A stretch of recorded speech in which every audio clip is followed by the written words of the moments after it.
চিন্তা করছেন যে সুন্দর পৃথিবীতে আমাদের জন্ম কেন হলো? ঘুমের ঘরে তোমায় দেখি তুমি আছো পাশে, যে সুন্দর পৃথিবীর রং তামাশা লোক লালসা সেটাই কি আমাদের ধর্ম? নাকি উল্টা পথে হাঁটছি আমরা, করছি মিথ্যা কর্ম?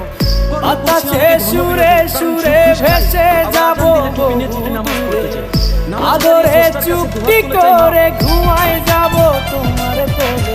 যেসব মেয়েরা বলে তোকে দরকার নাই, আমাকে ভালোবাসা হলে বন্ধু তুমি ভরা গাঙের নৌকা, মানুষটা বরাবরই মানুষের নিখুঁত মেয়ের কাছে হেরে গিয়ে আমারই দেখো বোকার মতো যাকে তাকে বন্ধু তুমি ভরা গাঙের নৌকা, পেয়ে আয়নার সামনে দাঁড়িয়ে নিজে নিজে